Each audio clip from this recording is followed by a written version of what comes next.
नाज़रीन, आप कुछ खबरें शामिल करते हैं आलमी मंजरनामे से। अमेरिका की जानिब से सख्त दबाव के बाद भारत ने रूस से तेल की खरीदारी में नुमायां कमी कर दी है। व्हाइट हाउस के हुकाम ने बरतानवी खबर रसां इदारे रॉयटर्स को बताया है कि भारतीय रिफाइनरियों ने रूस से तेल की दरामदात में पहले से 50% कमी कर दी है। अमेरिका और भारत के दरमियान हालिया तजारती मुज़ाकरात को तामीरी करार दिया गया है, जिनके नतीजे में भारत ने रूसी तेल पर इन्हिसार कम करना शुरू कर दिया है। अमेरिकी सदर डोनाल्ड ट्रंप ने गुज़िश्ता रोज़ कहा था कि भारतीय वज़ीर आज़म नरेंद्र मोदी ने रूस से तेल की खरीदारी बंद करने की यकीनदानी कराई है। ताहम भारत की वजारत खारजा ने इसकी तरदीद की है कि मोदी और ट्रंप के दरमियान ऐसी कोई बातचीत हुई हो। आलमी ज़राए के मुताबिक भारत दिसंबर से रूस से तेल की खरीदारी मजीद कम करने की तैयारी कर रहा है और मुस्तकबिल में मुकम्मल तौर पर रूसी तेल पर इन्हिसार खत्म करने का इम्कान भी जाहिर किया है। नाज़रीन, ईरान के सदर मसूद पेज़ेश्कियान ने पाकिस्तान और अफगानिस्तान के दरमियान जारी कशीदगी को कम करने, मुज़ाकरात को फ़रोग़ देने और ताल्लुकात को मजबूत बनाने के लिए तमाम मुमकिन वसाइल इस्तेमाल करने का ऐलान किया है। उन्होंने कहा, मुस्लिम ममालिक तनाज़ात और फ़िरका वाराना तकसीम को मुस्तरद करते हुए और खित्ते में अमन, हम-आहंगी और ताल्लुकात की अशद ज़रूरत है।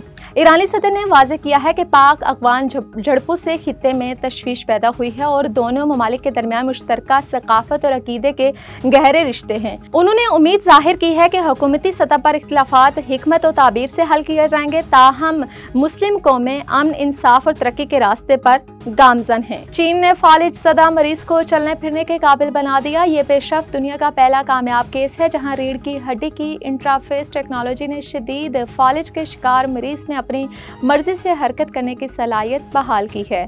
मज़ीद तफसीलात बीजिंग से शाहिद अफराज खान की रिपोर्ट में। चीन के सूबा जीलान के शहर चांगशुन में वाक़े सैकिन अस्पताल के तिब्बी अमले ने रीढ़ की हड्डी के इंटरफेस और एक्सोस्केलेटन रोबोट निज़ाम के हमआहंग इस्तेमाल के जरिए एक मुकम्मल तौर पर फालिज ज़दा शख्स को खड़े होने और चलने फिरने की सलाहियत दोबारा हासिल करने में कामयाबी से मदद दी है।